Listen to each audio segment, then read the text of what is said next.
लोगों के घर ड्रम पानी भरने के काम आता है, लेकिन मेरठ में ड्रम लाश को ठिकाने लगाने के काम आता है। फ्रिज, कुकर, बैग के बाद सबसे ताजी लाश एक ड्रम ने उगली है। नमस्कार, मैं हूं आपके साथ अनुष्का पवार। आज हम चर्चा करेंगे मेरठ से आई एक सनसनी खबर को लेकर। पति तो लंदन में था, लेकिन पत्नी और वो ने किस तरीके से पति को मारने की प्लानिंग की, चलिए जानते हैं विस्तार से। इस कहानी में 3 मुख्य कलाकार हैं। 29 साल का सौरभ कुमार, जिसका मर्डर होता है। 26 साल की मुस्कान रस्तोगी, जिसने अपने पति को अपने हाथों से मारा। और 28 साल का साहिल शुक्ला, जिसने मुस्कान से प्यार कर उसके पति को मरवाया। 2016 में सौरभ कुमार की मुलाकात मुस्कान रस्तोगी से होती है। दोस्ती प्यार में बदलती है और प्यार शादी में। सौरभ के परिवार वाले शादी से खुश नहीं थे, लेकिन सौरभ मुस्कान से शादी करता है। सौरभ मर्चेंट नेवी में था, लंदन में पोस्टेड था। यह बात सौरभ ने मुस्कान से मुलाकात के दौरान भी बताई थी, लेकिन बाद में पता चलता है कि वह लंदन की किसी बेकरी में काम करता है। फिर मुस्कान और सौरभ की एक बेटी भी होती है, जिसकी वजह से सौरभ के घर वाले भी उसके करीब आने लगते हैं। लेकिन इतने ही कहानी में एक ट्विस्ट आ जाता है। सौरभ ज्यादातर लंदन में ही रहता था, तो मुस्कान अकेली अपनी बेटी के साथ किराए के मकान में रहती थी। इस दौरान उसकी मुलाकात साहिल शुक्ला से होती है। देखते ही देखते दोनों करीब आते हैं और यह प्यार के बंधन में बंध जाते हैं। फिर दोनों एक प्लानिंग करते हैं कि किस तरीके से सौरभ को मारा जाए। 25 फरवरी को मुस्कान का बर्थडे था।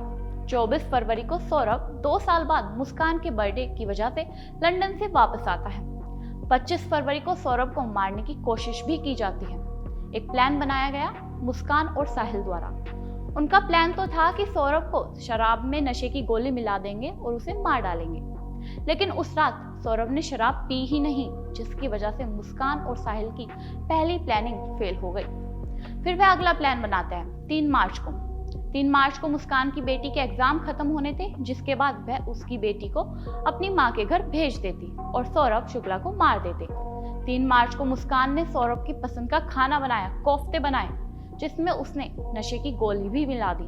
नशे की वजह से सौरभ बेहोश हो गया और देर रात साहिल और मुस्कान दरिंदे बनकर सौरभ की हत्या कर देते हैं। एक पत्नी अपने पति का मर्डर खुद करती है।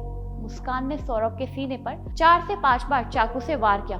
फिर उसके प्रेमी यानी कि साहिल शुक्ला ने सौरभ की दोनों हथेली काट दी और फिर उसका सर धड़ से अलग कर दिया।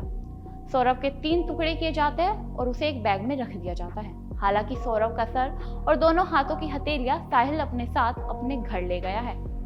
लेकिन फिर मुस्कान और साहिल सौरभ की लाश को ठिकाने लगाने के बारे में दोबारा सोचते हैं, तो वह एक ड्रम खरीदता है। ड्रम खरीदने के बाद उसमें सौरभ की लाश को डाल देते हैं 3 टुकड़ों में और उसके अंदर सीमेंट का घोल डाल देते हैं और फिर हनीमून पर चले जाते हैं। जी हाँ, सही सुना आपने, हनीमून पर। यह सब करने के बाद साहिल और मुस्कान ने जो प्लान किया था, उसके अनुसार उन्हें शिमला, मनाली और कुल्लू घूमने जाना था। उस वक्त मुस्कान के पास कुल 84,000 रुपए थे और फिर 14 दिन बाद जब वह पैसे खत्म हो गए, तो दोनों मेरठ वापस भी आ जाते हैं। अब आप सोच रहे होंगे, जब ये प्लान इतना अच्छा था तो इनका प्लान फ्लॉप कैसे हुआ? पुलिस तक यह बात पहुंची कैसे? यह बात किसी और ने नहीं, मुस्कान की मां ने ही पुलिस को बताई। जब मुस्कान अपने प्रेमी साहिल के साथ मनाली गई थी, तो उसके पैसे खत्म होने के बाद उसने अपनी माँ को फोन किया और कहा कि मुझे पैसे की जरूरत है।